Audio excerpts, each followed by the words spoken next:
Hello folks, happy Friday. Hope everybody's doing well. This is going to be a short video.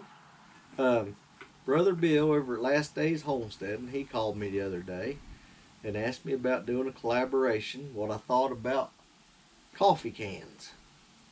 People repurposing coffee cans. I told him it's a great idea. We've used them for years. I'm sure a lot of yous out there do too.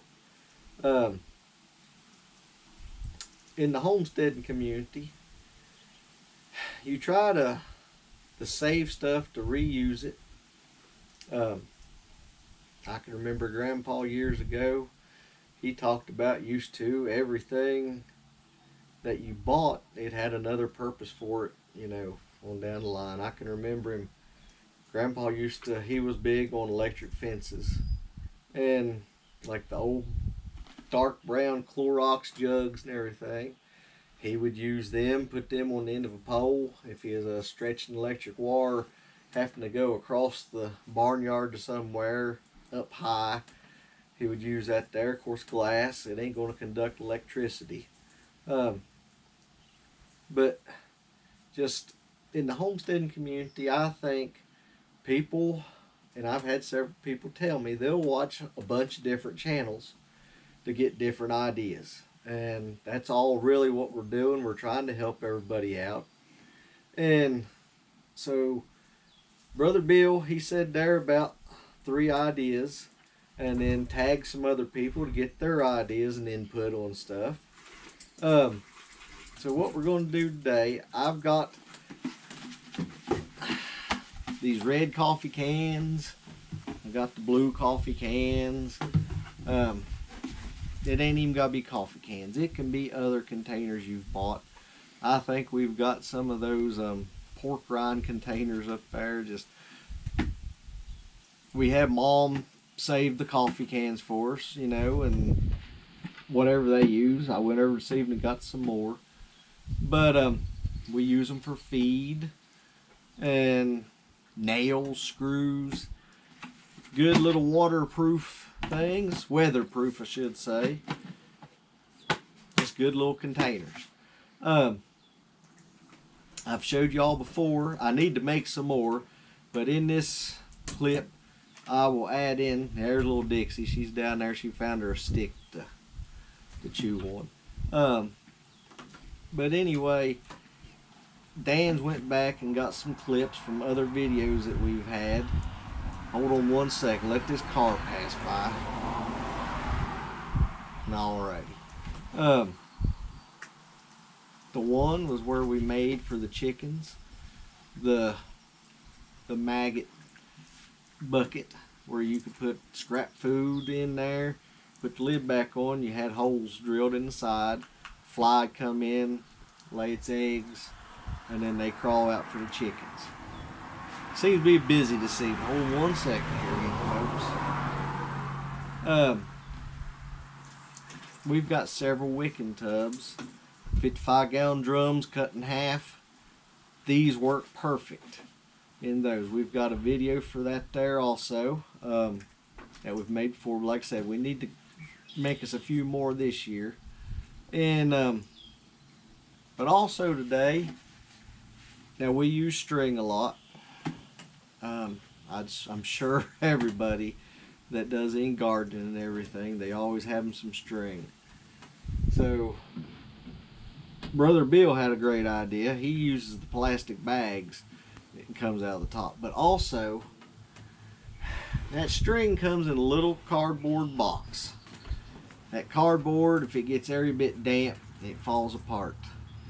So what you can do, now you can see, boy, these vehicles, they just keep it coming, don't they? You can see down inside here, it's got for the handle.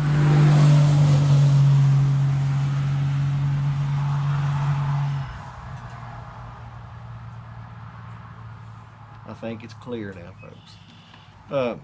You can see it's got right down in here where you grab a hold of it here.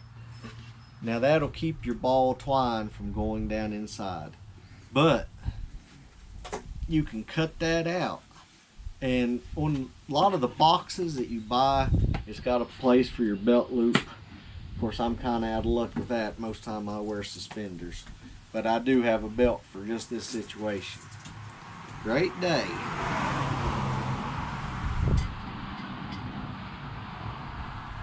You can see, you can cut the back of it there. You can slide your belt right through. That's hanging on your side. Cut you a little hole at the top.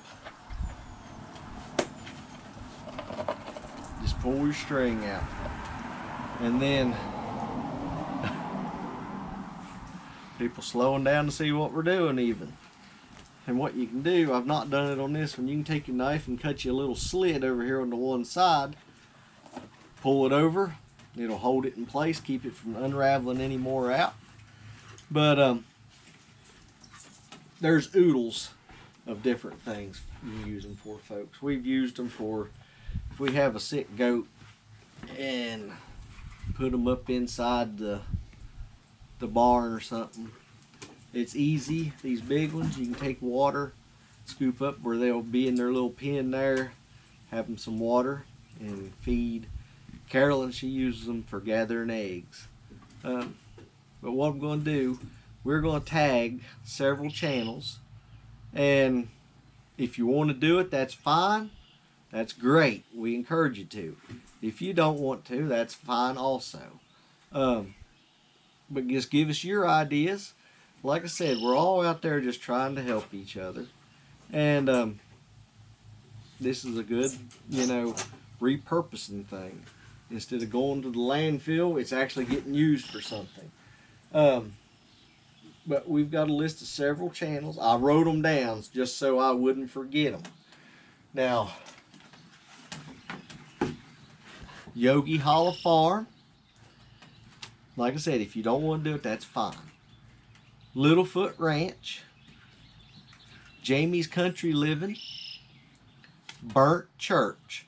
Now we'll have all these tags down in this can't talk good this evening, folks, in the description. Cow Emporium. Just Doing Our Best.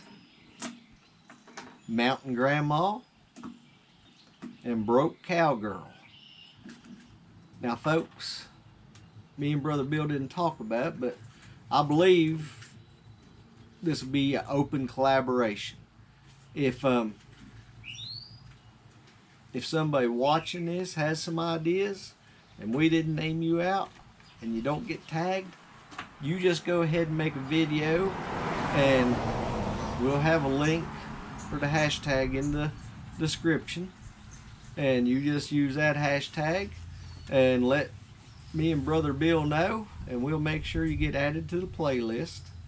But each one of these channels I named off, if you do it or want to do it, if you would tag some people in yours, and we'll get a bunch of good ideas, hopefully. I'm going to go ahead and cut it short instead of rambling on here. Like I said, we'll have some videos of us using it with the wicking tub and the little chicken feeder there. What we're fixing is a maggot bucket. Yeah, I don't like maggots either. Chickens love them though. It's easy. What we'll do around the top, we're using all just recycled stuff here. Around the top of this coffee can, we'll drill some big holes. In the bottom, we'll do some little holes. Hold them up about like this, high, about 1 inch high. But inside, we'll be putting some wood shavings, newspaper, cardboard, anything just to keep it up. You don't want to drill the hole straight in the bottom. This will be where the maggots are coming out, but you don't want that old juice and everything just rolling out there. Yeah, yucky. You don't want that there just going straight down. And then you'll just throw in some old scraps inside. The flies will come in top. They'll lay their eggs in the food, and the maggots will hatch. They'll grow, and then they'll start moving outward. And with that, then they'll fall down. The chickens will be there to get them. And I suggest too, if you happen to have a little piece of cardboard or a wood, piece of metal would be great. Some old roofing tin. Put that under it, and the chicken will actually hear it fall and hit that there. Alrighty, folks. There's the finished product. Just drive it there in the ground, wherever you want to put it.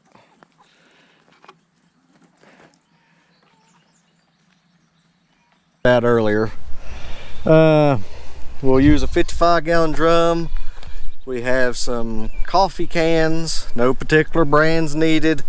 If you got any kind of jugs or anything like that there, you can use. All that's going to be doing, as you'll see here shortly, it'll be making a reservoir for the water to stay at the bottom of your barrel. We'll have a measuring tape, we got a marker.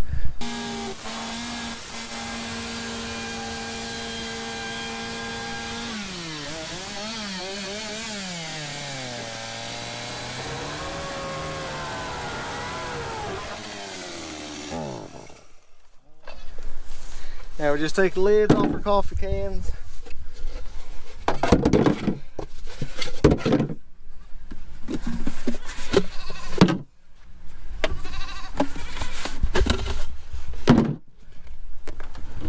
I think we're going to need one more the way it's looking here. Maybe not. Let's see. That'll work. One more would be perfect.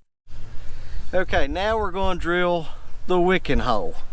And what that is, on the side here, inside you've got these red cans. So what you'll do, all this is going to be, it'll be an airspace in between. Now folks, we're just going to do this one time. We're not trying to steal anything from Celebrating Appalachia. We're trying to thank them. If you've ever watched Celebrating Appalachia, Tipper and Matt, at a lot of times at the end, they will eat popsicles. And we're glad that they did. Outshine popsicles. They're good. They say they're pretty good for you, it sounds like. They're non-GMO and fat-free, no high fructose corn syrup, but they're good. I've got the grape one. Coconut. Carol's got the coconut. Thank you again, Tipper and Matt, for letting us know about these ones here. I'd seen them in store, had never tried them. We tried them after that. They're good, folks. Thank y'all for watching. Y'all have a blessed weekend.